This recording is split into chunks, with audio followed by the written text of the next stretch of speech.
Hiniling ng Bangsamoro Government sa Korte Suprema na muling isama ang probinsya ng Sulu sa Bangsamoro Autonomous Region in Muslim Mindanao o BARM.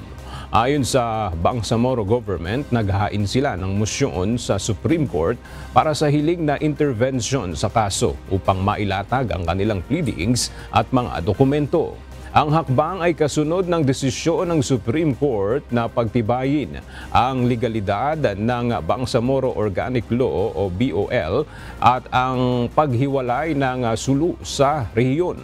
Matatandaan noong 2018, ipinadeklara ni Nooy Sulu Governor Abdusakur Tan II na unconstitutional ang BOL dahil kailangan anyang amyendahan ang saligang batas upang ma-abolish ang Autonomous Region in Muslim Mindanao Region o ARMM.